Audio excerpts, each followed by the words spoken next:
Hello, everyone. Welcome to our annual goal setting call. I'm so excited to be here. I'm going to wait for folks to come in, but welcome.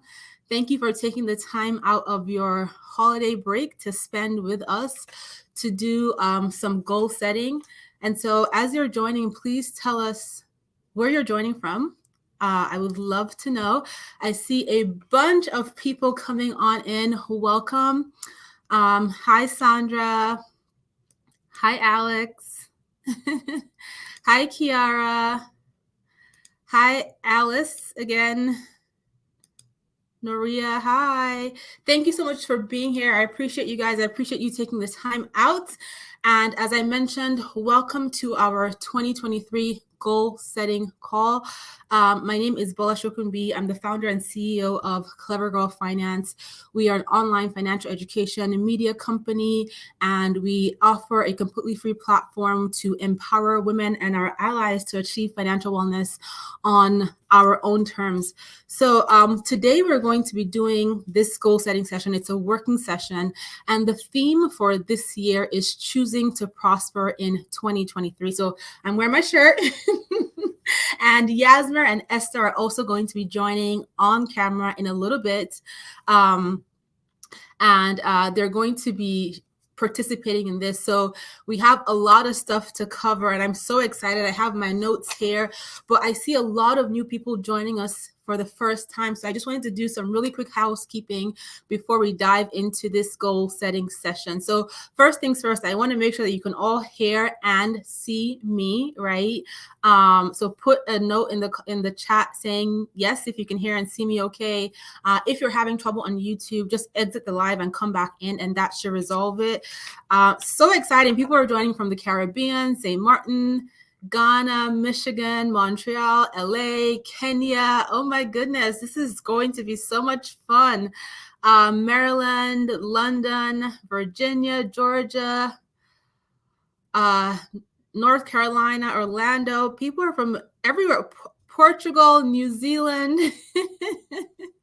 This is going to be so much fun. So, okay, housekeeping stuff. First things first, we do a weekly live call every single week, myself and Yasmer or Esther from Team Clever Girl Finance on Wednesdays at 1 p.m. Eastern Standard Time. So if you participate in this goal setting session today and you enjoy it, we would love to have you join us on our weekly lives. We talk about different financial topics, and we also do a monthly Q&A where we answer your questions, and it's a lot of fun where we talk about just money. And we have a bunch of regulars like Esther, Andrea, Sonia. Hi, everyone who participate. So we would love to see you guys there.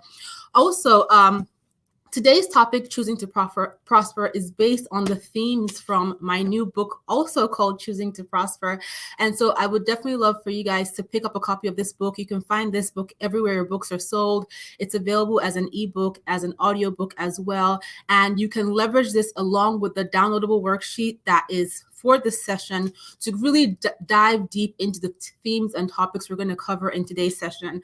And of course, we have the Clever Girl Finance book series, right? So you guys who are familiar with the platform know that we have 3 books in the series. The first book, which is Clever Girl Finance, Ditch Debt, Save Money, and Build Real Wealth. The investing book called Grow Your Money. And then the Side Hustle Guide. So again, you can find these books everywhere books are sold, ebook, audiobook, and also on clevergirlfinance.com. /books. And of course, you can check out our planner. So we have a business planner and a life planner, and they're both undated. So you can start using these anytime. And this is a great time to pick up a planner from us. So we do appreciate your support when it comes to these things and, supporting the books and all of that. And then I also want to remind everyone that we offer 30 plus completely free courses and over 40 plus completely free worksheets. So once you lay out your financial goals, your life goals, your career goals, as we work through this session, you might decide that you need additional help. So definitely check out our free courses, our free worksheets. We update our blog, our website every single day with new articles, and you can find all of that stuff on clevergirlfinance.com. So that is the housekeeping, right? So don't forget, pick up your copy of Choosing to Prosper to dive deeper into the things we're going to cover today. But I'm going to invite now Esther and Yasmin from Team CGF to join the stream, and then we'll get into our goal setting session. So hi, ladies. Hi, can you hear Paula. me? Hello. Everyone. Thank you. Jennifer says she loves the t-shirt. Yasmer is wearing hers as well. It is available in the Clever Girl Finance shop. So where there is a workbook for this session, and you can download it. It's in the description below of this live session, wherever you're tuning in from, whether you're on YouTube or you're on LinkedIn. And then Esther is also going to paste the link to where you can download it directly into the YouTube chat. So you can pick that, you can download that there, but this is definitely a useful resource, because you are going to be able to, after this session, leverage that resource to really dive deep into the things we're going to cover, and write down your thoughts based on that. So definitely get the workbook. And this session is set up so that you to get you thinking, right? We want you to start thinking about not just what you want to accomplish, but leverage how this year has gone, whether it's good, whether it's been okay, whether it's been stressful, but leverage the lessons from this past year to drive towards your success in the new year, right? There have been a lot of things going on in the world in the last couple of years. People have gone through difficult situations, but regardless of where you are coming from, one thing I want you to keep in mind is that you have the power to leverage what you learn to decide how you want to steer your future, right? You can't predict the future, but you can take intentional actions to make sure that you build a future that you're going to be proud of. So we're going to reflect on 2022 and just talk about how the year has gone. We're going to talk about creating a plan for your finances, your career, your relationships, business, if you have a side hustle or you want to start one.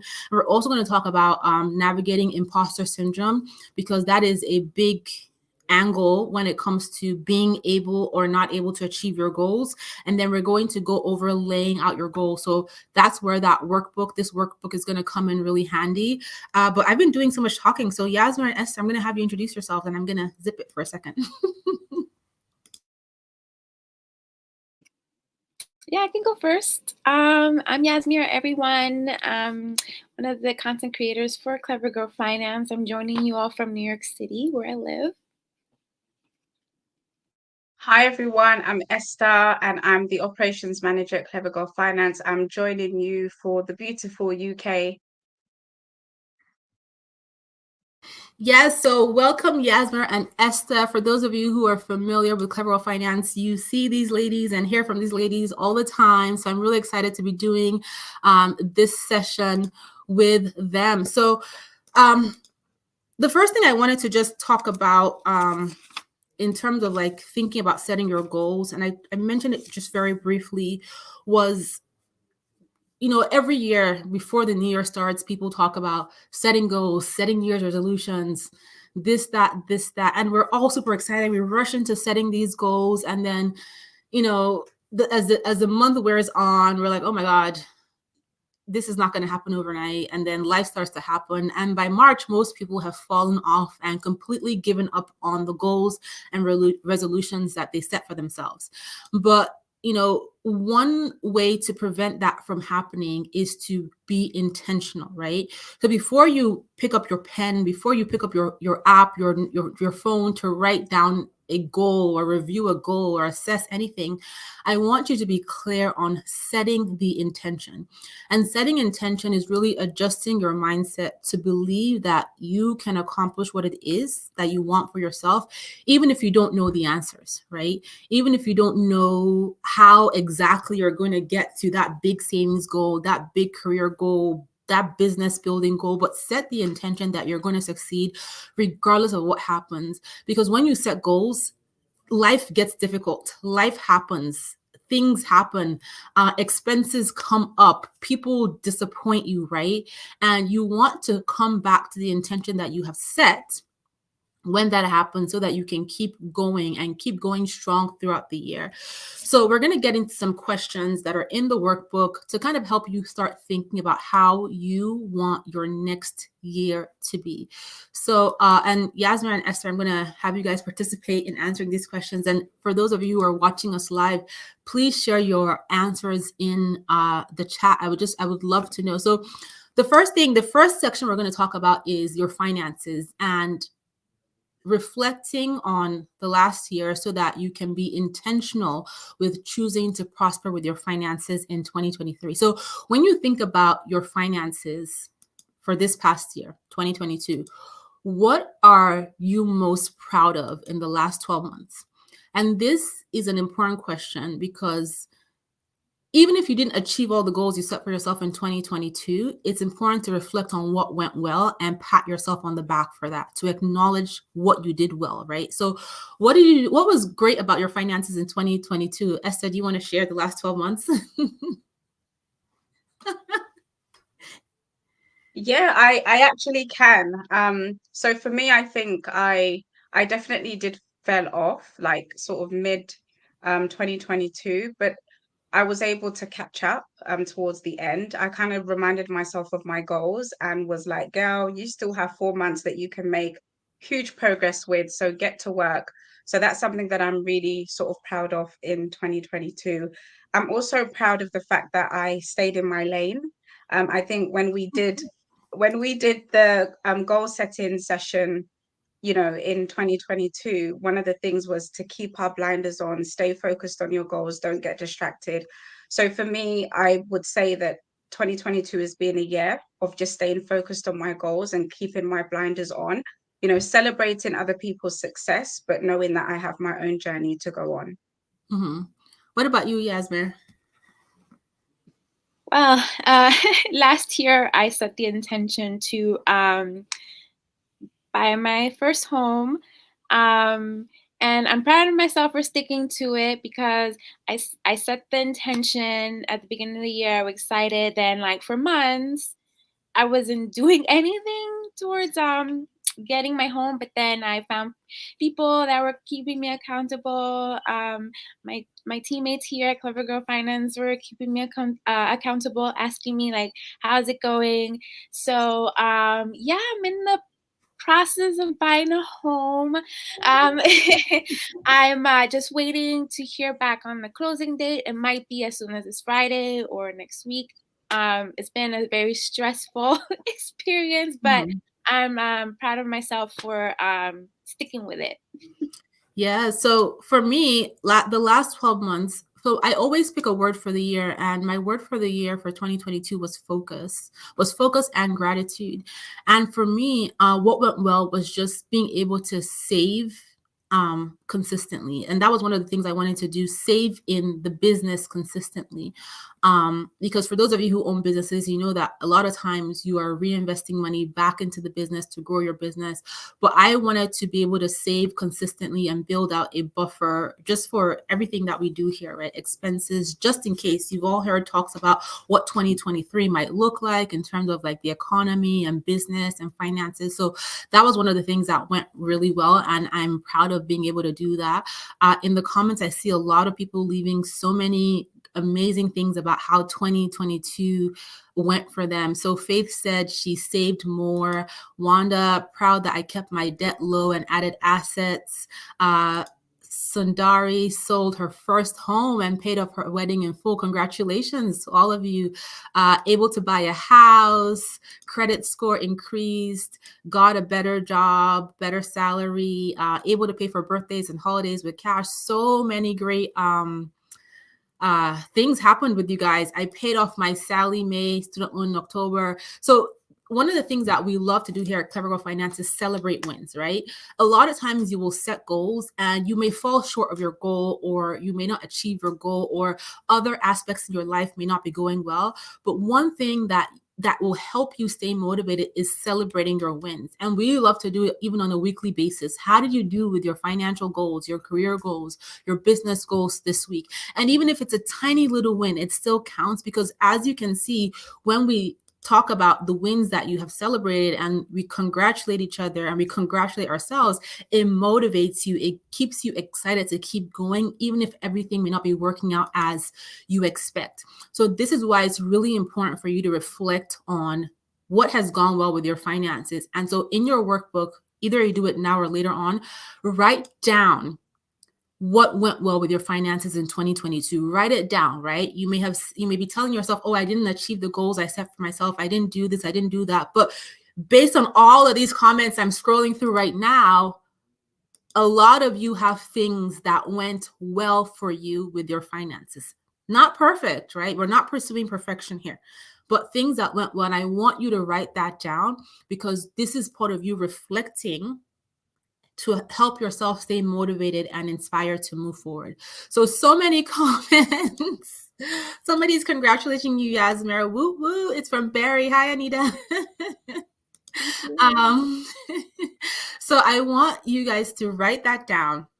And so the next question I'm going to ask you is, what areas of your finances, so we know what went well for us, but what areas of finances do you need to work on as you go into 2023, right? So reflect on what went well, but now that you know what went well, what can you do better? What can you improve? What can you adjust when it comes to your finances? What areas of your finances do you need to work on? So I'm going to start with you, Yasmir, and then in the comments, share what you want to do better with your finances next year. So Yasmir, tell us. I think what I could have done better was with my savings. This home buying process has wiped out almost all of my savings, but that's something that I'm gonna work on for 2023 is to build that back up. I'm not panicking because like at the end of the day, it's still worth it, but definitely I've had weaknesses like shopping here and there. Sometimes I would return things, sometimes I wouldn't, like my shoes. There's someone asked me if I returned them. I can't remember who. I'm like, no.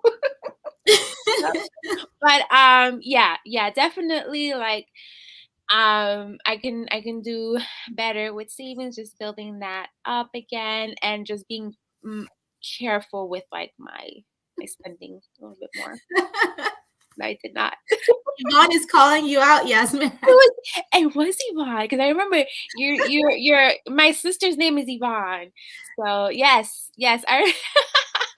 So those of you who are new, this is your first time joining us. Like I mentioned, we do a weekly live call and we have regulars, and a few live calls ago, Yasmin was talking about going to return some shoes, which she never did. And somebody on here is keeping her accountable. So Esther, do you want to share what areas of your finances do you want to work on going into the new year? Definitely. So for me, it's been money leaks. And you guys actually did a live on this. I feel like I've definitely let a lot of money leaks creep in because it's the small things sometimes that if you go back and sort of add up all the subscriptions that I had that I should have cancelled ages ago, the amount of orders that I have, like how now everybody's sending you like an annual summary. So when I got like my Uber Eats and Deliveroo annual summary, I was like, whoa, girl, that's money that you could have saved. So I guess for me, it's just working on, looking out for those money leaks because over time they do add up. Yeah, I agree. For me, what I want to work on is just stress spending, stress shopping. And it's not even just buying clothes or shoes. It could even be at the grocery store. Especially when I'm tired. When I'm tired, I'm not very focused on the list I have made or the plan I have made of how I want to spend my money. And I end up spending because I'm in a hurry, I'm so tired, or I'm so stressed out, or you know what, this thing distracted me and wow, it looks so nice, let me buy this.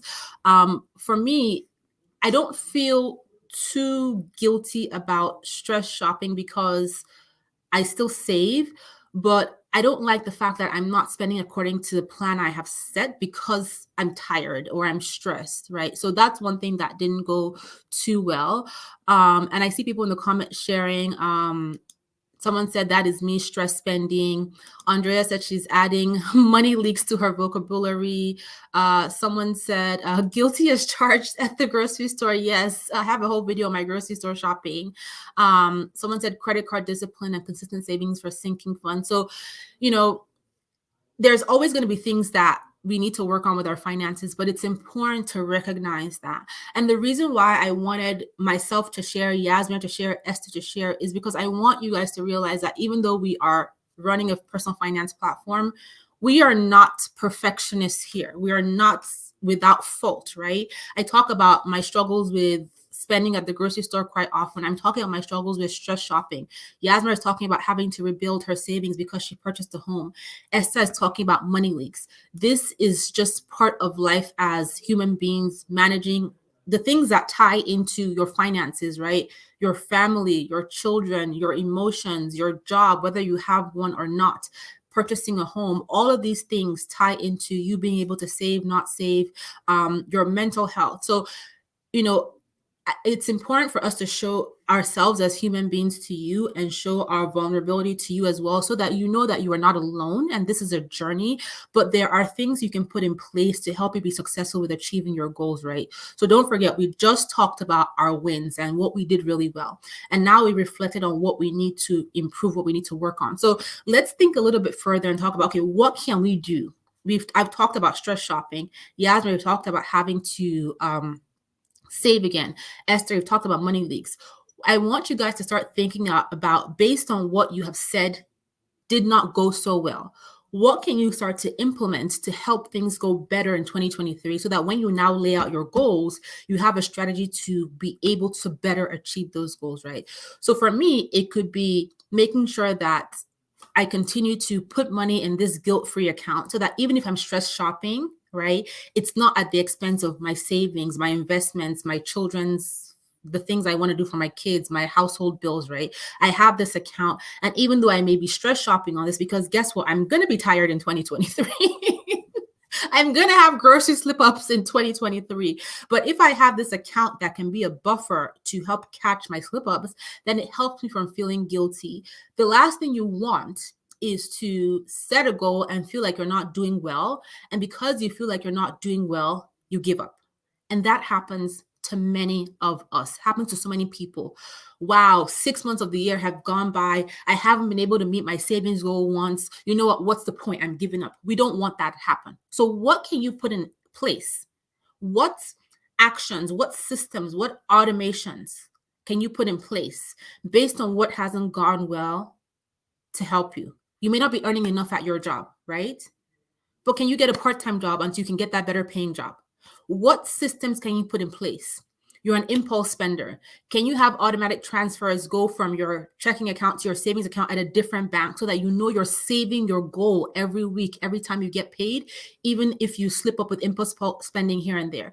What things can you do to help you do better with your finances next year? So, Yasmin, you need to replenish your emergency savings. What is your plan? I already have a plan in place. I was like, I'm not gonna wait till January 1st. Yay! So what I did was I downloaded actually an app that just automatically saves money from me for me. So it's like based on, like, it looks at my spending. I put in a goal of how much I want to save and by when. So yeah, it's been working very well. I've been saving money in my sleep thanks to that app. I love that. Those apps are great. So I bank with Bank of America. I've had them for years, and they have something called Keep the Change, where every time you spend money on your debit card, it transfers a small amount of money into a savings account. And I used that for Christmas gifts this year. Esther, what about you? So I think for me, it's I haven't really been doing like a zero-based budget. And I think when I have the extra, like £50, $100 in my account, that's what I tend to use on my money leaks. So I think just really being intentional about every penny and assigning every single penny when I budget will help me to not waste money as much. Mm-hmm. Yasmin, folks are asking in the comments what app you're using to do the automatic. The app I'm using is called Digit, Digit. So you just link it to your bank account, and it withdraws a certain amount of money per day, depending on the goal. You can add a goal on there. It's pretty good. It's free for 6 months, but then it like charges you like $3 a month, just FYI. Mm-hmm. But Okay. it's pretty cool. I think it's worth it. Yeah, so someone also asked me about Bank of America. So Bank of America offers you something called Keep the Change. It's a feature. I think many banks have this, but you may need to ask them specifically or like browse your account settings where you use your debit card and it just rounds it up and then transfers the difference into a savings account.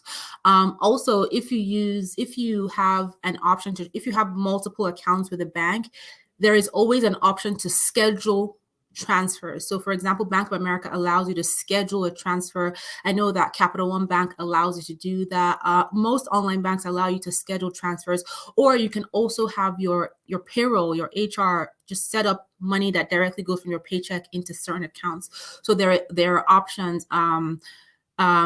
You have to call your bank to ask about this, whether you're local or international. And there's a bunch of different apps that help you save. I know people love Acorn. Somebody just mentioned that in the comments as well. So when it comes to choosing to prosper with your finances, and we're going to come back to setting goals, specific goals for the new year. But in terms of this reflection, choosing to prosper with your finances, write down what you're most proud of, what has gone well. Write down what your biggest wins have been this year. Write down your 5 biggest wins, right? Even if they're all small wins in your mind, but 5 things that were a success to you. It could be you paid your bills on time, you saved your first $1,000, you met your emergency savings, whatever it is, write it down. And then also write down what hasn't gone well. But next to what hasn't gone well, write down the action you can take to help you change that in the new year. Very, very important, right? You didn't save enough. Can you automate? Can you get a part-time job? Whatever that didn't go well, your stress spending, your impulse spending, set up a dedicated bank account. Don't have your credit card in your wallet. Delete your online credit card information. Unsubscribe from emails. Write this down. So you see your wins, and that's going to motivate you. And then you now see the action you're going to take to do better. The reason why, and I will keep saying this, you want to recognize and celebrate your wins is because if you're only focusing on what did not go well, it will demotivate you, right? Imagine if someone is constantly telling you, oh, you didn't do that, you didn't do that, you didn't do that, you didn't meet that goal, you didn't do this well. Over time, there's that buildup mentally, emotionally, that you start to feel just, what is the point? We don't want that. So you're going to acknowledge your wins. I don't care how small your win is, okay? I don't care how small your win is. You're going to write that win down in your workbook, in your app, in your notebook, and you're going to put your wins there and then put what you need to work on when it comes to your finances. So this is how we're choosing to prosper with our finances in 2023. Now we're going to move on to relationships. And the reason why relationships are so important is because we all have relationships, right? They may not be romantic relationships, but we have friends, coworkers, children, spouses, family members, aunties, uncles. We have people that we encounter, whether we want to or not, in our lives, that in a way can directly or indirectly impact our mindset and in turn impact our success. So we're going to talk about choosing to prosper in our relationships. And the first question I want to ask is, what do you value most in a relationship? What is important to you in the relationships you have with people? And I will start. So for me, what I value most with, for example, coworkers, right, is honesty, right, feedback, and being able to build a friendly relationship. That's important to me, right? I don't like being in a work environment where it's all about backstabbing or gossiping about your coworkers. Or I value just that honesty, that integrity, being able to work together, being able to give feedback, positive feedback, feedback I can work on, right? That's important to me. In a relationship, I value my partner being able to have a conversation about joint goals. We may not agree about all our goals, right? But I value that, having that conversation so that we can come to an agreement part. I value trust. I value the companionship. So these are all things that are important to me that allow me to be successful in my relationships, allow me to maintain a positive emotional state, allow me to maintain a positive mental state when it comes to my relationships, and in turn allows me to be successful other aspects of my life, like my finances, like how I feel, right? So imagine if I cannot come to an agreement with my husband on certain things. We're constantly fighting. I'm emotionally unhappy. It's affecting my mental state. That equals Bola being upset. That equals stress spending, impulse buying. What's the point of having goals? We don't want to do that, right? And this is why it's important for us to determine what we value most in our relationships, whether it's romantically, with our spouses, with our coworkers, with our parents, our sisters, our kids. What is most important to you? You want to define this because you're going to build your boundaries of how you want your relationships to work based on what you value, because these people tie into your emotional health, your mental health, your financial health, right? So that's my answer. Yasmin, I'm going to turn it over to you. And folks are also sharing their thoughts in the comments, so I'm going to put them on the screen too. Yes. So what I value most is community. So before the pandemic, I noticed that like some friends I was like letting go because they weren't really like aligned with like my values. So like I'm like, okay, I want to save, I have this goal, whereas I had friends who are like, YOLO, you only live once, we have to go out, and like, criticize me because I wasn't going out, I wasn't spending, I was like being somewhat conservative with money and the things I want to do and I value. So those are friends that I just let go. With the pandemic, that kind of like made it more so. But I haven't like kept on with building my community of friends. So that's something that that's very important to me and I want to work on, because when I talk about my successes, I'm doing the things, but it's because I have people behind me that are there supporting me in any way that they can. So yeah, it's just like building that sense of community, aligning myself with people that have similar values that are compatible with me that way, and just start building that up because, like I said, you need that for like whatever you want to do. You don't succeed on your own. I'm not a believer of that. Someone's there behind you. Yes, yes. And I'm trying to, the comments are literally like just going. You guys are super engaged and we have over 700 people with us here right now. So if I'm not showing your comment, I'm trying my best. Esther, tell me what you value most in a relationship. For me, it would definitely be authenticity. I think I love it when people can be themselves. They can just be their true and real self. I don't care how raw it is, but also for people around me to allow me to be myself as well. I think the minute I can't be myself around a group of people or even an individual, I just don't feel comfortable. Also honesty. I think just be as open and honest, with me, and also allow me in the relationship to be as open and honest with you as well, so that it's a two-way thing. And this one is something that I've had to really push for of late, but I don't like it when people complain too much. Like sometimes you're around people that they complain about the same thing year in and year out. And I'm just of the mindset that if you don't like something, then you need to take action to change it. I'm not one of these friends that you can complain to me like 3 times about a thing. Like, we either need to fix it or just don't tell me about it. So I would say those 3 things are what I value in a relationship. Yeah. So, these things that you have said that you value in relationships, for everybody, write this down, because this is you setting your boundaries as to the type of relationships you want to have. Once you're clear on what's important to you, you're able to identify when you're not getting what you want, right, out of relationship, and then you can adjust, move on, have the conversation, but it's important that you write these things down so that you have a clear picture of what you want your relationships to look like. Again, this is us reflecting so that we can outline goals that we can succeed on, right? We have to know where we're coming from. We have to know what's not working, what we do want, what is working in order to set goals that are going to work for us. So write the things that you value your relationships down. However, I also want to say that as you are making this ask, you're writing these things down, you're setting these boundaries of how you want people to act to you, you also have to be able to embody these things that you're requesting, right?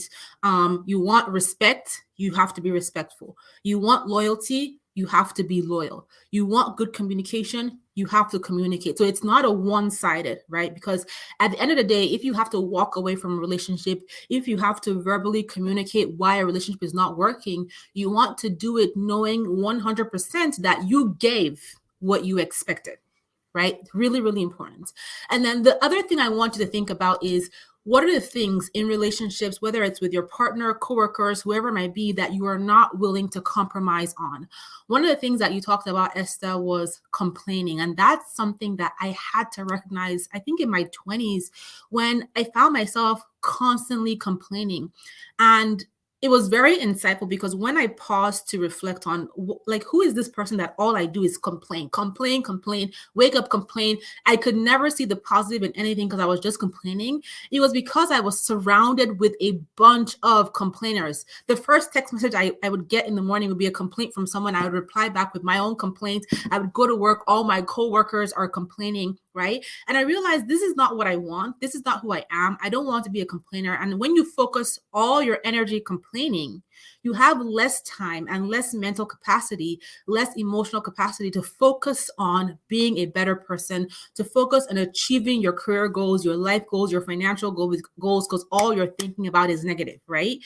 Your mind, when you focus on a certain angle, right, you're not giving it space to think about other things because you're so negative. So one of the things that I don't compromise, I don't tolerate anymore is complaining. Listen, complain to me once, great, we talk through it. But if it's something you're going to do every single day, you're just not going to hear from me because it affects my energy, right? It doesn't put me in a positive space. And I need to be positive to achieve these big giant dreams I have for myself. I need to believe I can do this, and I cannot allow your complaining hold me back. I'm going to try to encourage you. I'm going to try to motivate you. You're my friend, you're my person. But this cannot be an ongoing, it is what it is, part of our relationship. So what are some things that in relationships, co-workers, partners, kids, that you are not willing to compromise on? And I want you to write that down as well. Again, you're setting boundaries. This is what I value. This is what I will not compromise on. You need to have this in place. And given what you cannot compromise on, don't be that person. So I've said that I'm not going to deal with complaining anymore. I need to catch myself when I start complaining. I'm not saying I'm perfect, right? I'm not asking you to be perfect, never complain, because I do complain. We all complain, but I need to catch myself so I can keep my head in that frame of mind to go out and achieve my goals by thinking positively, by being intentional, right? The word for this session is intentional. Choosing to prosper by being intentional. So, Yasmin, what are you not going to compromise on when it comes to relationships? And if you guys want to put your thoughts in the comments, I'm going to put them on screen as well. Falling into guilt. I've had this with like relatives. It's just that making me feel guilty about not doing something, about not going out, about not lending money when I can't. It's just, I've fallen into that. And I've been mindful not to do it to others either, just because I know how frustrating it is, and like how I would give in and then I would be like resentful. It just doesn't do good for any relationship. So yeah, not gonna fall into like the guilt trip. Love that. What about you, Esther? For me, it would be my values and my faith convictions, just not compromising on those. Because at the end of the day, I have to sleep with myself at night. So I want to just have a clear conscience about the decisions that I make, and not to impose them onto other people, but to really just stand by my values and my convictions. And also just, being around people that, um, they don't just want to be okay. Like I don't want to compromise on just being around people that just want to get by. Like I have big goals, so I don't want to compromise on that. Like I want you to tell me that my goal is crazy, and I want to tell you that your goal is crazy, but we're going to do this anyway. So those are the things that I would say I don't want to compromise on. Mm-hmm. Yes, those are great points. And I see a lot of people sharing their thoughts in the comments. It's important to be clear, right? Because sometimes we don't realize how much of an effect that other people, which I will kind of describe as external factors, we don't have control over these external factors, these other people, but we kind of minimize how much impact they have on sometimes our ability to achieve our goals, especially when you're surrounded by people that are constantly people and things constantly not helping you get where you want to go.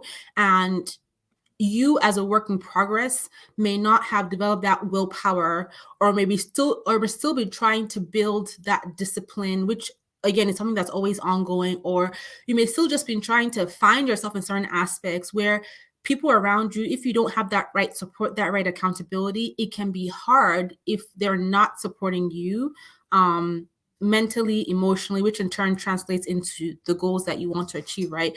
A lot of times you go through experiences that make you a tough person, where you can do certain things alone, no matter what people are saying about you, no matter how people are trying to distract you. You're so focused on your goal. But there's that saying that no man, no woman is an island, right? Which means there are certain aspects of our lives where we need support. We can be super women, super strong, super disciplined, super motivated, but sometimes we just need that support, especially during times of vulnerability and during times when we're not our best selves and we're not as strong as we usually are, right? It can be just that the insights from those external factors that help us keep moving forward or completely derail us.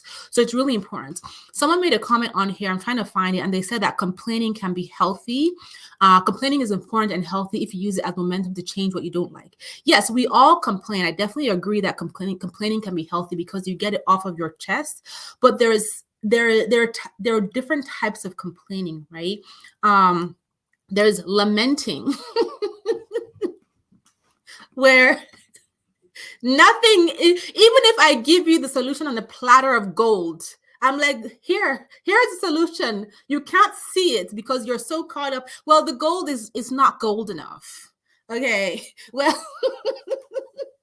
the platter should have been bigger. Why doesn't it have diamonds? They're in this lamenting phase, or this lamenting situation where even when you hand them the solution, they can't get past it. And again, you can encourage, you can motivate, you can help, because sometimes people get into situations where they're going through stuff, they cannot see the light at the end of the tunnel. You can support, but also you have to protect yourself, right? You have to protect yourself. You support people as best as you can support them, but you also have to protect yourself. So for me, when it comes to complaining, lamenters, let me put it that way, I will support you. You're my friend, you're my family, but I'm going to set boundaries because I need to protect myself, because I need to protect my mental health. I need to protect my emotional health, right? And maybe I will give you a resource where, you can get better support, because I'm not a therapist. I'm not a counselor. I'm not a mental health expert. That person might need that. Even I might need that, right? So it's important to know that even though you love somebody, you cannot be their everything if you don't have that skill. So a lot of people here are talking about therapy, right? And that's perfectly fine. There's no shame in that. No shame in getting it yourself. No shame in recommending it to other people. So I see a lot of people leaving comments also about, well, setting boundaries, what I value, but it's difficult to say no to friends and family. And we have done a bunch of podcast episodes, right, on relationships and saying no and setting boundaries. Yasmin and I did a live here on the YouTube channel on saying no to friends and family, setting boundaries with friends and family. Definitely do a search and check those out. And by the way, if you're enjoying this goal setting session, hit the like button on this video so that more people can see it as a replay.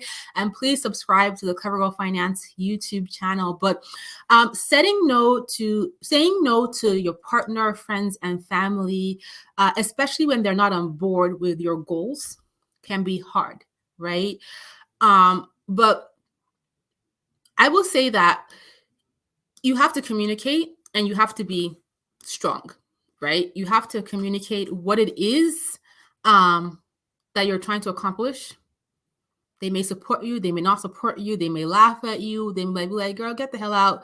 Nobody does that. You're never going to do that. It's okay. You know what you want, but you have to communicate what it is you want, and you have to be able to say no, right? Really important. A lot of struggles with friends and family is because we're not communicating and we're not standing our ground, because emotions are involved. We feel bad. This is our mom, our dad, our kid, our auntie, our uncle, our husband, our wife, whatever. We feel bad. But again, come back to you. What do you want for yourself? And this is where it's a little okay for you to be selfish, right? Being selfish is not a good trait generally, right? Nobody likes a selfish person.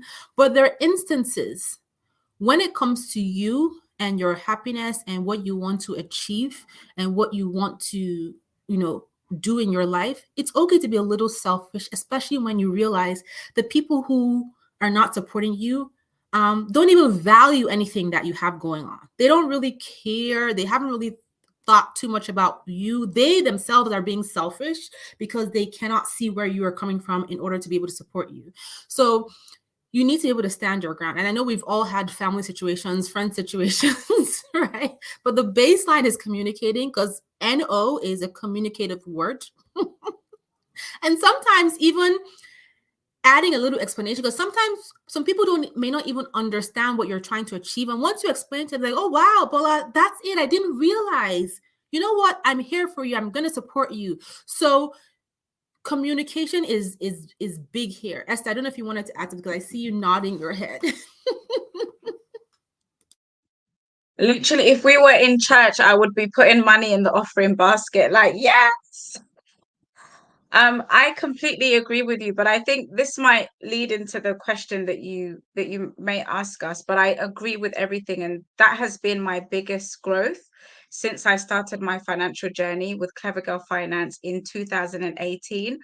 Being able to establish clear boundaries, communicating my why has been a game changer, because I am very much a people pleaser. So that was the biggest kind of obstacle that I had to overcome. And I found that once I worked on that, everything else in my finances became a lot easier. So just wanted to throw that in.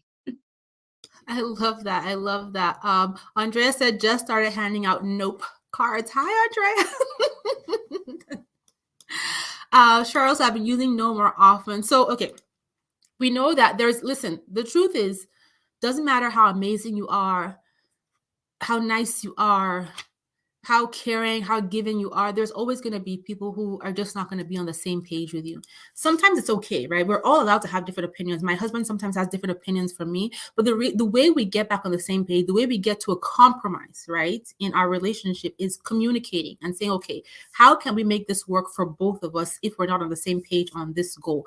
And that is communicating, that talking about it, compromising. That is a healthy relationship, right? Sometimes you're at work, you have a project, your coworkers don't agree with you, you talk about it, you compromise, you just decide how you're going to divvy up the work, you come to this place, this agreement place. So the number one key with people who do not support you is communication and seeing if you can come to a compromise to get on the same page. However, there is just going to be that other side of people who don't care and are not going to support you because they don't feel like it. Who are you? Whatever. Those are people that you want to be careful around, right? Do you need to be sharing your goals with them? Do you need to be sharing your plans with them? Do you need to be involving them in these important decisions in your life, knowing fully well that before you take the action, we all know those people in our lives, coworkers, whoever, before you take the action, you already know what they're going to say when you call and tell them about your win, right? Those are the people you need to be careful with. It's okay to keep your goals close to your chest, to not share your goals with people who are not going to support you, to distance yourself from people who are not wishing you well, who do not want to see you well, right? To protect yourself. I saw a comment where somebody says it's not being selfish, it's doing self-preservation. It's okay to keep things close to you and not share with people who are not supporting you, because when you keep it close to you, you don't share it, you don't have to have those conversations, you don't have to deal with their hate, even though they may hate from a distance, but you don't have to deal with it you don't have to have it up in your face. Really, really important, right? So, and the other thing is that whether people agree with you or not, right, they also need to respect your decisions. And if they cannot respect your decisions, then it's okay to walk away from the situation, right? Hi. I see your cat, Yasmin. I told him he has fans, so he just wanted to like say hi. I know, hi. Well, I have a comment blocking his face. Hi. So those of you who are new here, this is how we roll. We talk about serious topics, but we have fun. Life is not that serious, right? We want to achieve big things. There are serious issues, but at the same time, we need to live right. So this is what we do. We have a good time. We have cats who join us. We have fun in the comments. Noria said people often feel entitled because they are family, but it is always important to set boundaries. So yes, going back to the topic, people don't respect your goals, people don't agree with your goals, people are not supportive of your goals. Set your boundaries. It might mean, and sometimes it is difficult, right? I've had to let go of friendships. I've had to change the angle of friendships and relationships because these people were just not on the same page with me. They were not wishing me well. They could not. And there's some people that they're going through whatever it is that they're going through, and they're not in this particular season. Things are not going great for them, and they may not be able to give you the support that you need. So, when you're making these decisions around who you're going to share your goals with, who you're not going to share your goals with, who is supporting you, who is not supporting you, I will also encourage you not to take it personal if you're not getting the support you need, because sometimes, a lot of the times, most of the times, it's not about you, it's about them. Okay, so don't be angry. You want to conserve that energy to work on your goals. We're not doing anger here, we're not doing resentment here, we're not doing, just it is what it is. You can't support me. I'm okay with it. I won't share my goals with you. I'm going to create my boundaries based on what we talked about earlier on, and you keep it moving, right? You don't have time for anger in 2023, resentment in 2023, wasting your time on people who don't really care in 2023. None of that is going to serve you, right? You want to conserve your energy for the things that matter. Jennifer said, my circle is now small, like a mustard seed.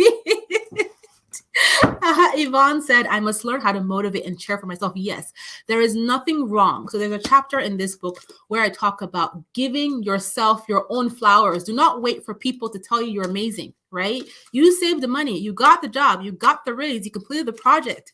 You paid off the house. You paid for the wedding. Congratulations, Bola. You did it. Write it down, put it as a post-it note, and stick it on your wall. I did that. Dance in your room, celebrate yourself, put on your music, dance in the shower, make yourself happy. Don't expect other people to do it for you, okay? Become your own chair. Esther, that is you. Okay, so let's keep moving. We still have a bit to cover. I hope you guys are enjoying this session so far. Again, thank you so much for being here. I'm so excited to see how many people are here joining us. This is really, really exciting. And so many great comments. Thank you. So, okay. Don't forget to hit the like button so other people can find us as well, and subscribe to this channel. So let's keep going. And as I mentioned, if you're just joining us now, this is going to be available as a replay. But if you're in the middle joining us, there is a workbook that we're going through. It is in the description of wherever you're watching this video. Download it, save it, fill it out. I'm going through it a little high level, but after this session, you can sit down with the workbook and deep dive. And it is based on the themes in Choosing to Prosper. So definitely pick up a copy of this book as well. And it's available everywhere books are sold. So now we're going to talk about choosing to prosper in your career. So we've talked about finances and relationships. We're going to talk about career now, because you may be new to the workforce. You may be wanting to transition. You may have a lot of experience in the workforce, but it's important to be intentional about your career. When I was much younger, in my 20s, I didn't have big career goals. I just went to work to get a paycheck and get the hell out of there, if I'm being really honest. There was a point where I hated my job. I hated my coworkers. I hated everybody. And I just wanted my check and I wanted to get out. Okay. But as I got older, I got to realize that if I'm spending 40 hours of my life in this office with these people, I need to be happy for 40 hours a week. I cannot be miserable most of my week because of other external factors. I need to make myself happy. And so I'm going to choose to prosper with my own career and take it into my own hands. Very, very important. Do not go through the motions in your career because you hate the people, you hate the job, you hate this. Make the most of it and find a way that your career can serve you so that you can ultimately be happy, even if right now you're not doing or earning exactly how much you want to earn or doing exactly what you want to do. You spend way too much time working in this place to be carrying negative emotions for 40 hours a week. And I had to learn that for myself. So first thing I want you to write down as you choose to prosper in your career, for those of you who are business owners, we're going to talk about that next, is write down what you want your ideal career to look like in 2023. And keep in mind that maybe it's going to be, with the economy, it might be tougher for you to get a new job, a better paying job, whatever it might be. But given your current job, what would be ideal in that job? Write it down. Write this down. Again, we are setting the intention of what we want to work on, right? So what do you want your ideal career to look like? And then secondly, are there any opportunities at work, at your job, that you might be overlooking or you have not taken advantage of yet? Write this down. What are the opportunities presenting themselves to you? Keep in mind that some of them opportunities may be uncomfortable. They may be difficult. They may be hard. But what are they? Write them down. And why haven't you taken advantage of them?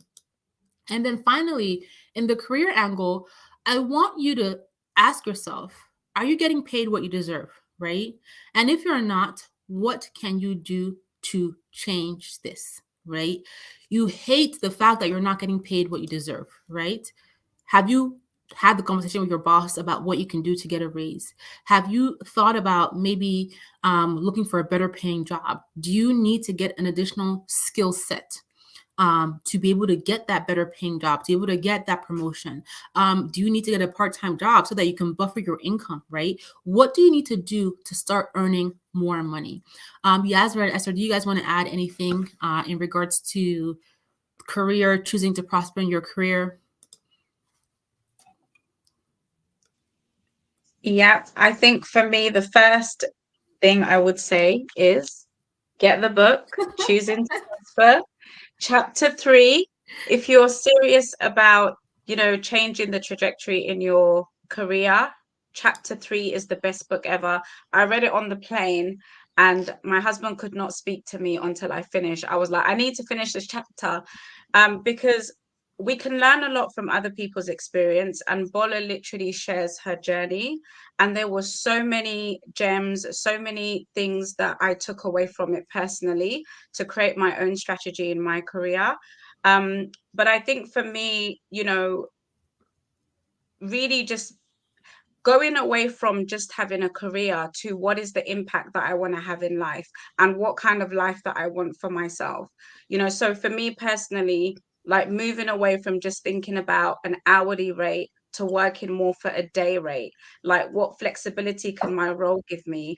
And like what you said about opportunities, there are so many opportunities that we miss in our existing, workplaces. Sometimes the book. And you can listen to the book on audio. You can also order it from your local library. You can buy it on Amazon, or you can go on the Clever Girl Finance website. So however you want to consume the book, there's lots of ways that you can do that. But yeah, I think after reading chapter 3, I got serious about my career moves, and I got more intentional about, okay, what is it that I want to change, and what is my plan to get that change that I want. So just to encourage anyone who, like Bola said, is starting out on their career, or you're already in your career, but you're trying to move to the next level, you have to be intentional. And there are more opportunities that you can imagine if you start to look for them. I did not pay Esther to say that. But thank you, Esther. I really wrote this from my heart. I wrote it from my heart based on my experience. And what I found is that so many other women can relate. It's just important to take specific action, right? You want a t-shirt? Yes, they're available on clevergirlfinance.com/shop. Just go to the website and go to the shop, and you'll find this and other cool Clever Girl Finance stuff as well. Okay, so career-wise, again, this is a section in the workbook. Download it and write down, again, all these things. What does your ideal career look like? What opportunities are you overlooking, you haven't taken advantage of? Are you getting paid what you deserve? How can you change this? And the final thing when it comes to your career is, how can you better position yourself for success at your workplace? Are there executives, senior leadership, co-workers you need to network with?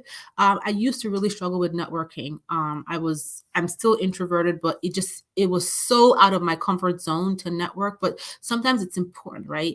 There are people I have met that I talk about in the book that have, from my jobs, that have just led me to so many other opportunities in life in general. So how can you position yourself for success? Right? We're not talking about loving your job, right? You may dislike your job. You may hate your boss, but you are there. And this is what gives you the check. So how can you leverage it to your benefit, right? How can you use the situation and turn it around to your benefit, right? Who can support you? What do you need to learn? Who do you need to network with? How can you position yourself to be more successful? Have a conversation with your boss, with your coworkers, as to what you can do to excel in your career. Do not be at work and isolate yourself, right? Do not allow yourself to stay unhappy because you dislike one person. Don't allow somebody else, a coworker, a boss, to control how you feel emotionally for 40 hours a week. That's 8 hours a day that you're mad, you're angry for because of this one person. Don't let anyone have that kind of power over you. Don't allow it. So somebody said, get a mentor. That is excellent advice. Maybe in your place of work or in your industry, or someone you respect and trust that can guide you. Talk to people, friends who are also working in similar fields. But it's important that you don't allow people to have power over you at your workplace. Instead, think about, how can you leverage this to your benefits? I remember going to a lot of useless lunches when I was employed, because we would go to this lunch, we would sit down, we would complain the whole hour, complain. I hate my boss, I hate my work, we hated everybody. Then I would go back to my desk from 2 to 5 and I'll be mad. And then I'll get home and I don't want to go to work tomorrow. I'd wake up and I'll be so emotionally drained. And I realized, you know what? Just stop going to lunch with these people. And I stopped. And guess what? I didn't have to complain about my boss. I didn't have to complain about how much I hated my work. I did my work. I was happy. I drank my coffee. I went home. I was okay going to bed. I woke up the next morning. I was okay going to work. A simple thing like quitting the lunch stop going to useless lunch, right? So reflect on your career. How can you position yourself for success? Networking. Somebody said life mentor. Someone says, you will break my soul. Beyonce. I love it.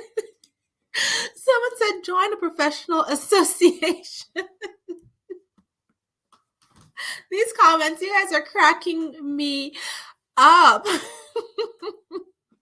Cheryl said she used to be uncomfortable networking because she's an introvert, but she's getting out of her comfort zone. So we're going to talk about comfort zone and imposter syndrome after the next section of this session. But yes, keep that in mind. Okay. So let's keep moving. Next, we're going to talk about choosing to prosper in your business, right? Oh, someone says, was there good food at these useless lunches? No, not really. Actually, not. It wasn't even worth the food. And then I would have to spend my money to buy lunch and hang out with people that were just talking trash. No, thank you. I was going to say something just now and I forgot. I'll probably remember as we're speaking, but okay, choosing to prosper in your business. So we've talked about career, but for those of you who have businesses, want to start a side hustle, have an idea of a side hustle, I want you to be intentional. Again, keyword for this whole session is intentional, right? What is your why for building a successful business, a successful side hustle? Why? What is your why? And the reason why having a why is important is because when you choose to build a business, when you choose to start a side hustle, you are doing this on your own time.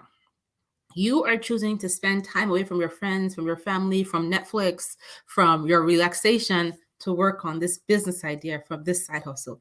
You're sacrificing your time, you're sacrificing your money, and you need to have a clear why so that this sacrifice is worth it, right?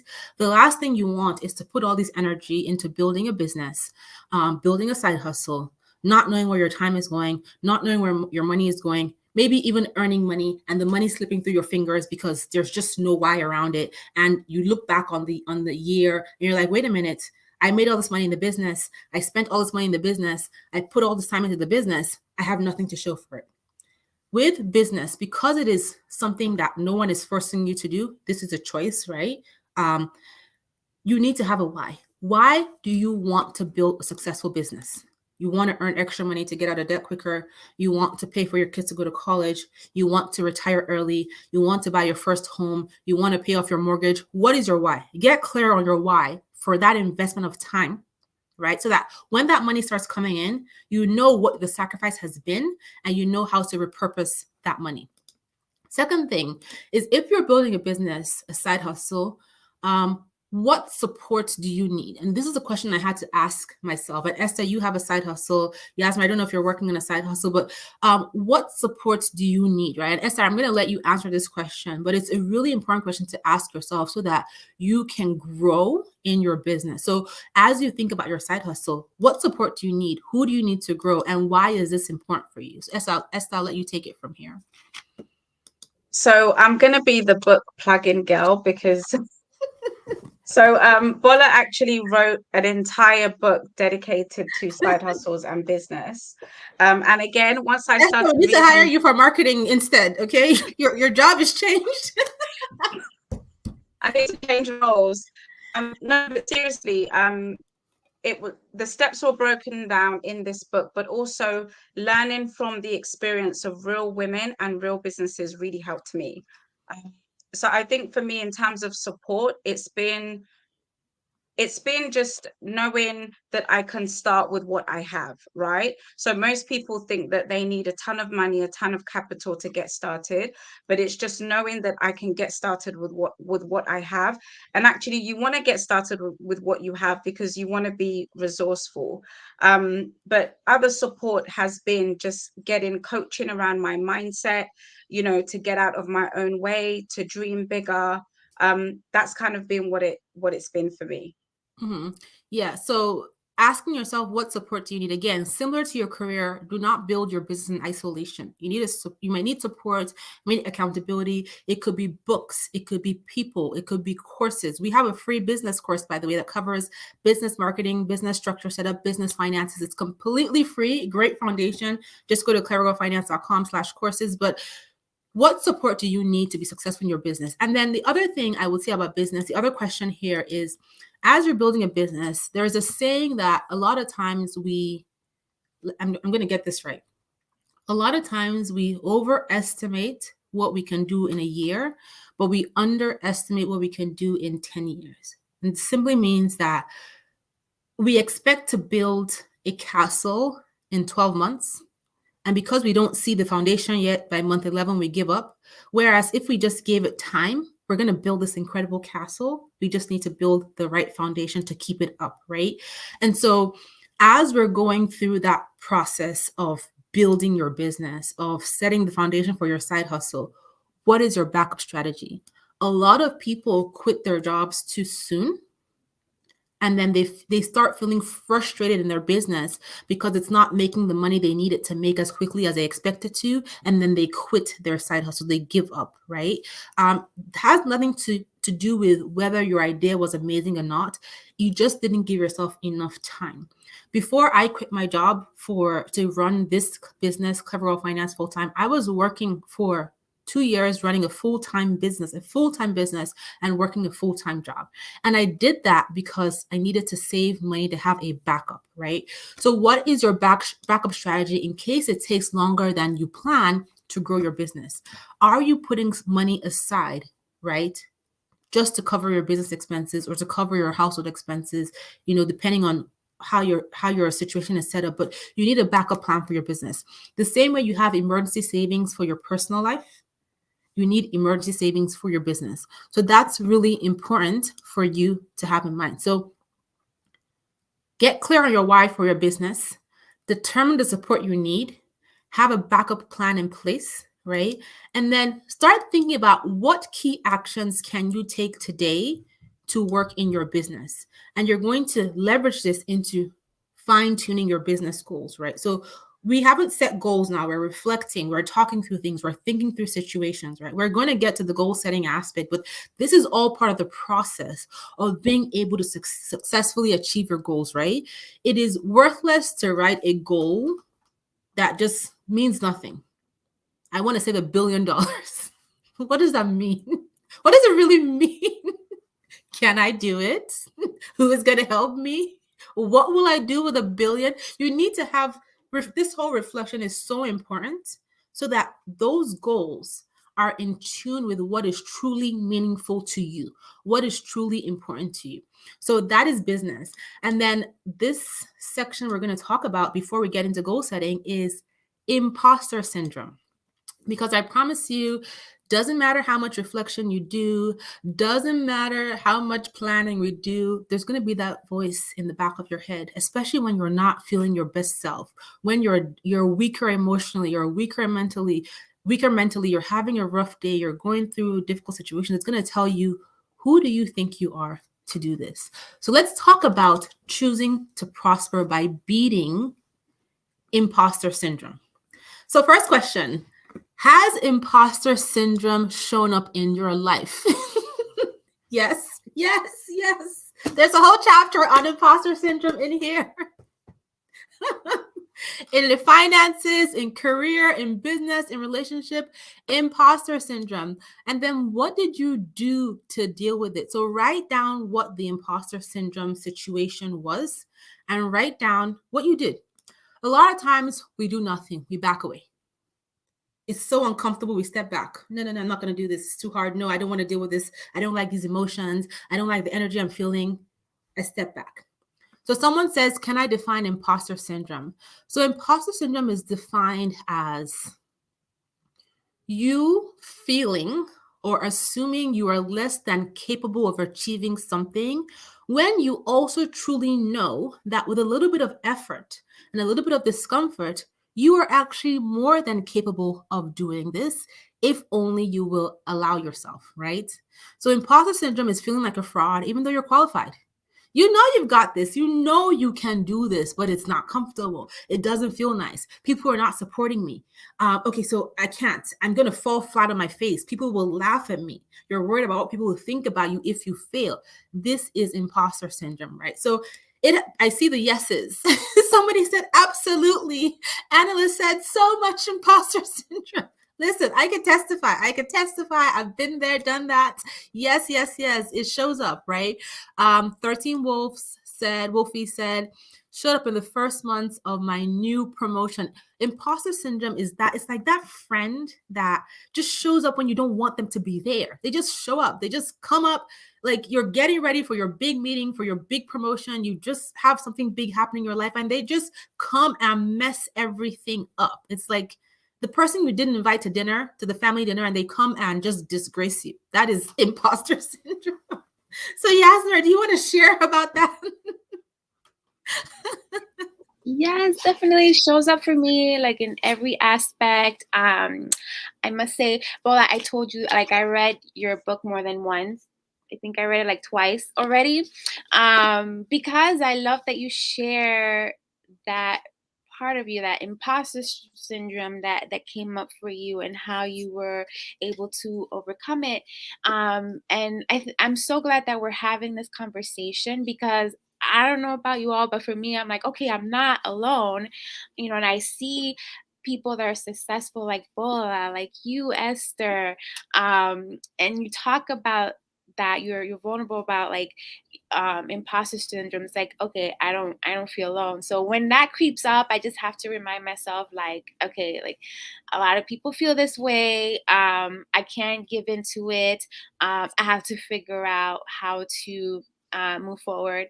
Sometimes I like to start conversations with like people at work, and I find that they feel the same way, even though I'm like, "Hi, you're so amazing."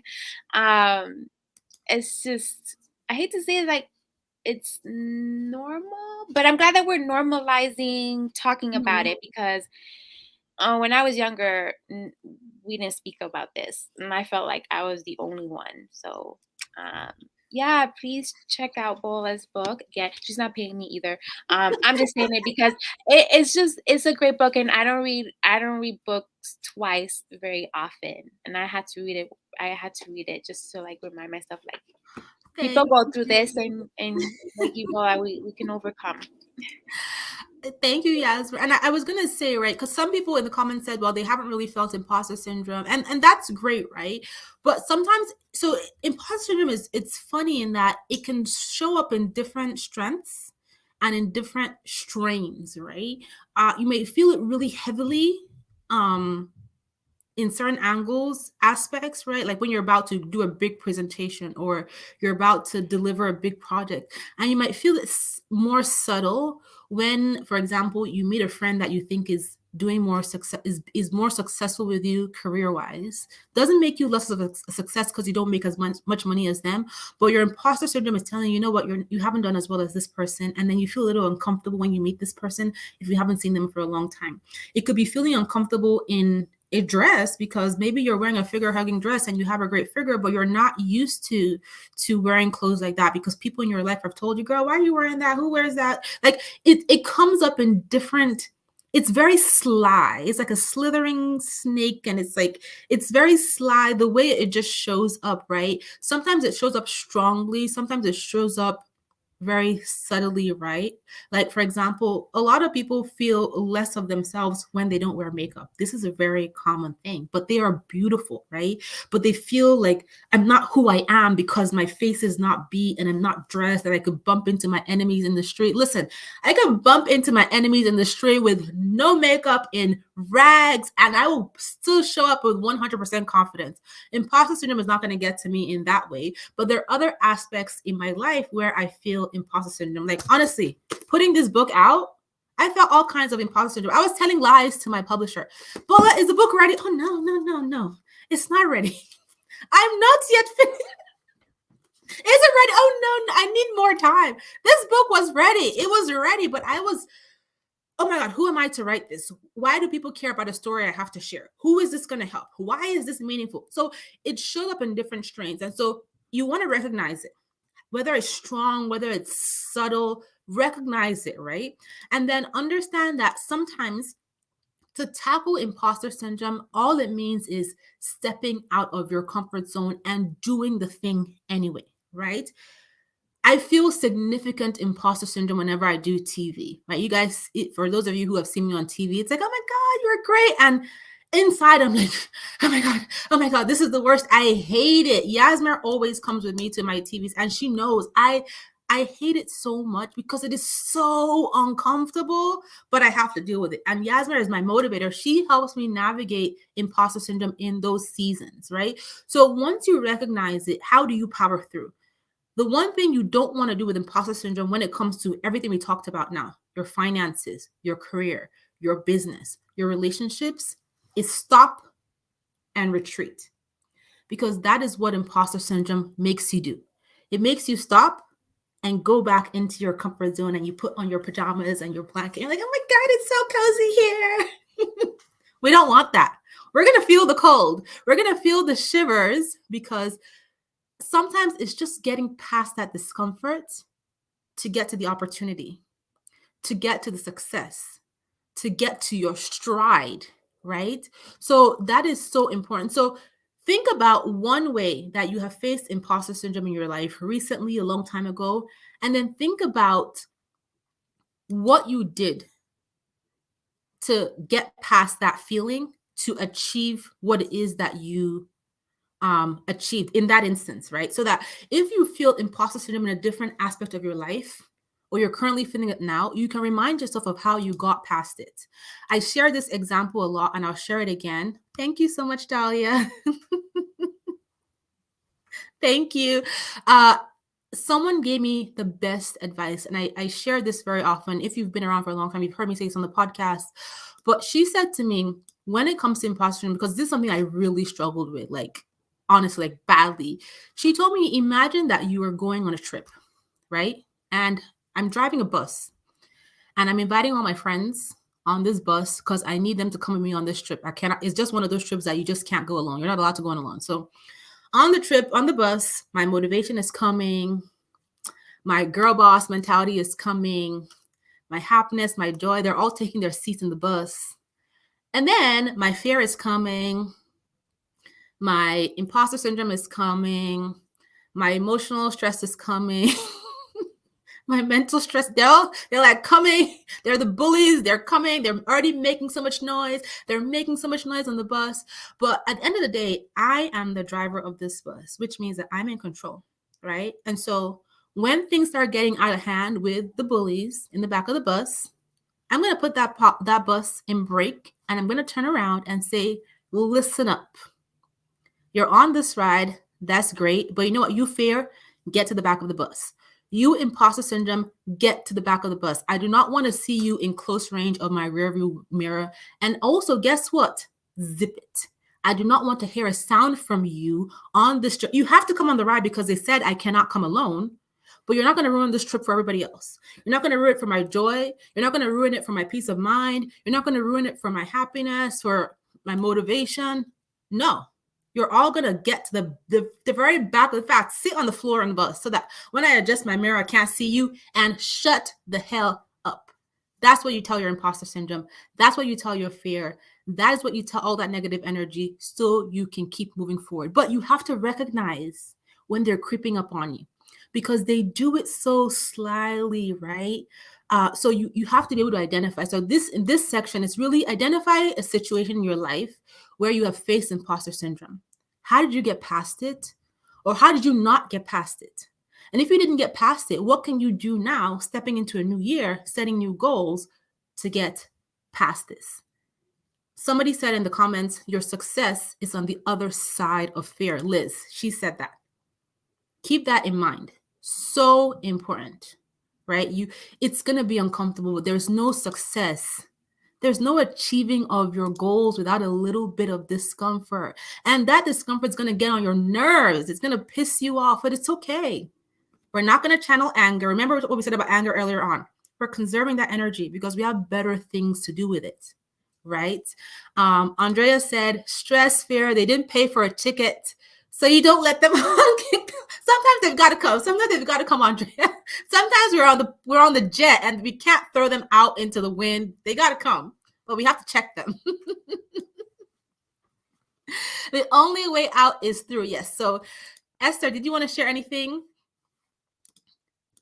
Bolly, I'm laughing, but you have me almost tearing up a bit, because it's a real feeling that I personally have. And I love how you gave the different examples of how it shows up for people, because it will show up for each person differently. And for me, it's where I'm afraid to just take the step forward, or I doubt myself. I give myself a reason as to why I can't do that thing. And even if that reason is true, it's not something that I can't learn. It's not something that I can't pick up a book or Google or ask somebody and get the answers to overcome. So that's how it shows up for me. And also when I start to complicate things, then I know that, okay, there's a bit of imposter syndrome going on here, because you're making this thing a whole lot difficult than it needs to be. But it's such an important topic to discuss, and I'm so glad that you've given us the platform to talk about it openly as women, because these are not things that we share, but it's something that people experience in their own way. So yeah, back of the bus, on the floor, you ain't got a ticket, you're not coming on this journey. Yep. And there's somebody made a statement here that I think is so important. Sundari said, knowing that failure isn't the worst thing, despite what society drills into us. So I'm a huge proponent of embracing failure. You know why it's important to embrace failure is because, number one, it's inevitable, and number two, there's so much to learn from failure, that essentially you failing is a step to your success. You're building your staircase with failure, and every time you fail, you learn a really big lesson, a really important lesson to help you succeed when you try again. And the fact that you are here means that you're not giving up. You're going to keep trying. The fact that you're setting goals for 2023, even though you didn't achieve all your goals in 2022, means that you're not here to fail, right? But you want to embrace it because it's inevitable. We know it's going to happen. I have failed so many times. I'm not talking about business. I'm talking about finances. Even like sometimes I fail as a mom on certain days. I fail as a wife on certain days. I fail as Bola on certain days, right? But I learned what went wrong. What did I not do right? How did I get myself in this situation? And I use that to adjust, recalibrate, so I can be successful the next time. So that's such an important thing to keep in mind. Don't be afraid to fail. Don't be afraid of discomfort, right? Your imposter syndrome will tell you, oh, you're going to fail, and tell it, yes, I want to fail. I want to fail so I can get the experience and move forward. Failure is stepping stone to success. Failure teaches you what doesn't work. Thank you, Thams.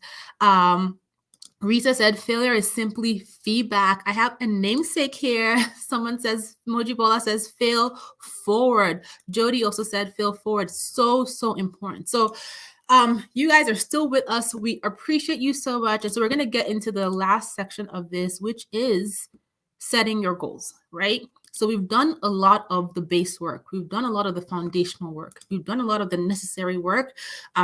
Take time after the session, download your workbook, write on the workbook, or use your annotate feature to write directly on the PDF file, get your app, whatever it is.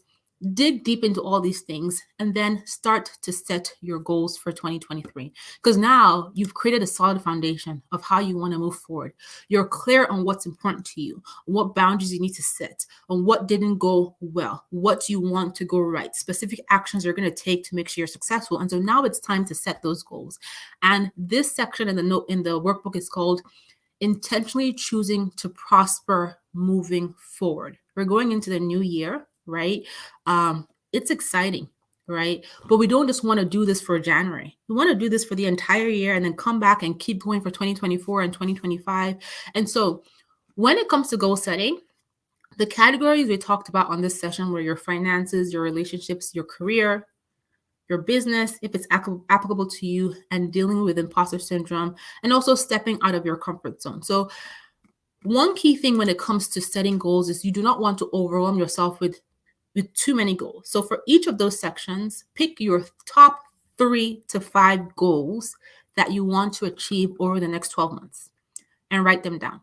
So what are the big goals you have for yourself? So for those of you who are asking where the workbook is, it is in the description. There's a link to it in the description of this video. If you're on YouTube, just click on the description. You'll see a link. We're going to email a replay. The link to the workbook is in the replay. And if you got this as an email inviting you to the session, the link to the workbook is there. So what was I saying? So for your finances, what are your 3 to 5 main goals you want to achieve? Write them down. For your relationships, write them down. Your career, write them down. Business, write it down. Dealing with imposter syndrome, write it down. Stepping out of your comfort zone, write it down. What are the things that you want to happen? Your goals for 2023, for the year. Once you've written this down, we're not just writing this down and then closing the workbook and throwing it away. We're going to take action. So I want you now, after this session, you've written down your 3 to 5 big goals in each category. What actions are you going to take every week or every month to get you closer to this goal? You have a savings goal for 12 months. How much can you save every week, every 2 weeks, every month to achieve that savings goal or that debt payoff goal. Write it down, set a reminder on your calendar. You have a goal for your relationships. Maybe you want to start having a budgeting meeting with your partner. Maybe you want to start spending time building relationships that matter to you. Set a reminder in your calendar. Once a month, once every 2 weeks, call so and so and so to have a conversation. Sit down and plan the budget with my partner. Set the reminder in your calendar. You have goals for your career. You want to get promoted this year. You want to get a raise. This quarter, set a reminder. Talk to my boss about what needs to be done to get the raise. Remind my boss about getting the raise. Set those reminders so that you get the alerts, right? You don't want to forget. You want to get the alerts on your phone. We're not just setting goals and putting, thank God for, phones and digital smartphones. Set reminders for the actions you need to take every week, every 2 weeks, every month, whatever schedule works for you. But take those big goals you have set and then break them down into those chunks. The reason why breaking your goals down into chunks is going to be helpful because sometimes we write down our goals and we just laugh at ourselves like, oh my God, girl, this goal, I must be crazy. I think I can achieve this goal. It is so big. But and we want to have those big goals, right? Because they motivate us, they inspire us, right? And now that we have this foundation, we know how to work through imposter syndrome, that kind of stuff. But when you break it down, that big goal doesn't seem so intimidating because you know what you need to do every week. You know what you need to do every 2 weeks. You know what you need to do every month to get to that big goal. So my phone is full of alerts and reminders. Like if you look at my Google Calendar, it's just like colors, remind. I piss myself off with reminders. I'm like, why did I say what? I even set reminders to remind me to work on my reminders. Listen, this is serious business. We need to achieve our goals. And we cannot, self-discipline is amazing. But sometimes when we are tired, when we're demotivated, when summer is popping, we don't want to work, we don't want to think about anything, we are our own worst enemy. And so we need to remind ourselves why we set those goals on December 28th of 2022. Somebody said reminder inception. Have you seen the movie Inception? A dream within a dream within a dream.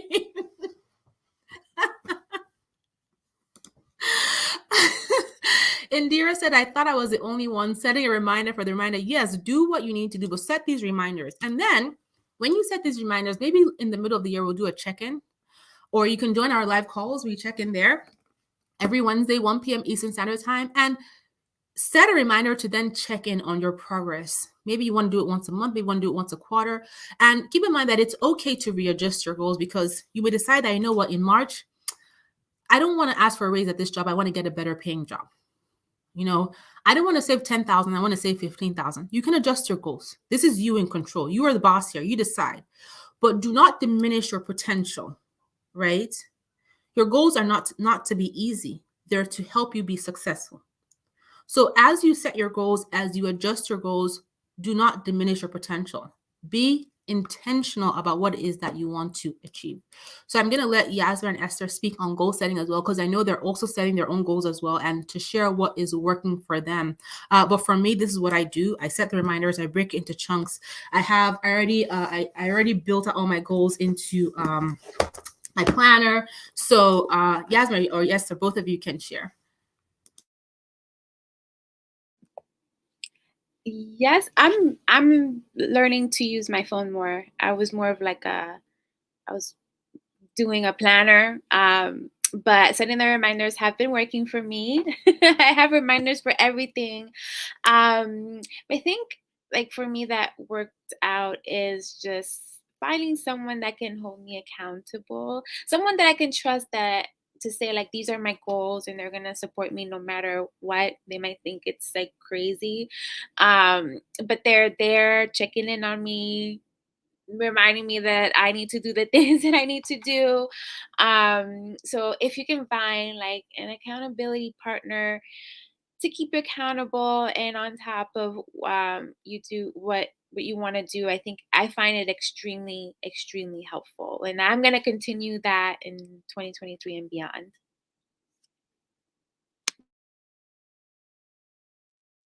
Yeah, I think for me, it's just making time to actually work on the goals. Because, like Bola said, we can set the goals and we can do the worksheet, but actually making the time to take the actions, making the time to update your work resume, or applying for roles, or practicing your interview skills, or working on that side hustle. So actually making time to work on the goal and just being intentional about that.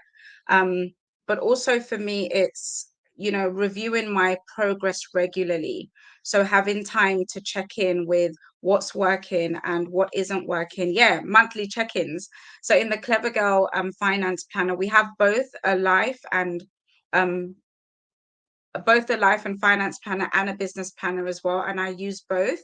And just really just checking in with my progress, seeing what's working, what isn't working, what do I need to double down on, identifying what the distractions are, and just always moving forward with my goals. And even if it means that I have to shift the timeline a little bit, like, it's fine. I don't beat myself up about it. I just move the timeline to a month or 2 months or into the next year. But like Bola gave the example, as long as the castle gets built, that's what we're working towards. The goal is to achieve the goal no matter what. So just not giving up on my goals, and also asking for help for when I need it, so that I can make progress and so that I can get to the finish line.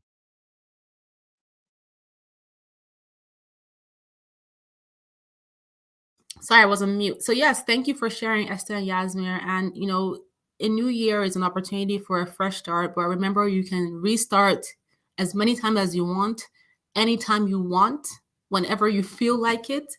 The key is to keep moving forward. So again, don't forget to download your workbook. If you think that this is going to be helpful to someone, please share the workbook with them. If you want to dive deeper into these themes, pick up the Clever Girls, the Choosing to Prosper book. And of course, you can check out the books on Clever Girl Finance, our book series, Everywhere Books Are Sold, and our business and life planners as well. Are on the website. And then please hit the like button on this channel, leave a comment, subscribe to us on YouTube. I also wanted to share, I saw a few people say that some of their goals were writing books. We are starting a new YouTube channel. It's called Clever Girl Author.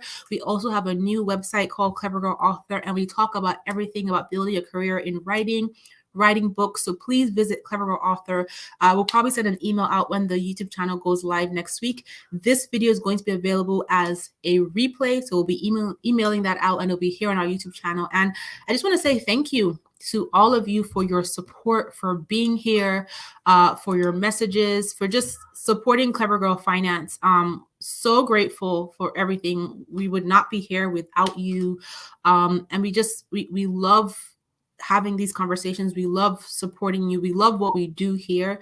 And so I just want to say thank you for just making us be what we are so far. And we look forward to growing with you. Someone is asking about the weekly call. So the call is here on YouTube once a week, Wednesdays, 1 p.m. Eastern Standard Time. You would see the notification here on YouTube, on LinkedIn, on Facebook, and we email the replays in our weekly newsletter. So visit clevergirlfinance.com. We have over 30 plus completely free courses on finances, business, career, all kinds of topics. Check out our podcasts, Clever Girls Know everywhere. Listen to your podcasts. Check out the books. What else do we need to check out, Esther? Check out the podcast, check out the shop, check out the website, check out the free courses. Tell your follow friends. us on Instagram.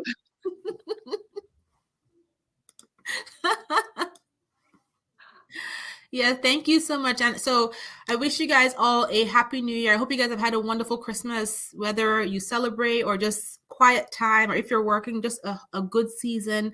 I wish you a happy new year. I pray that all your goals and dreams come to pass with the intentional action you're going to take.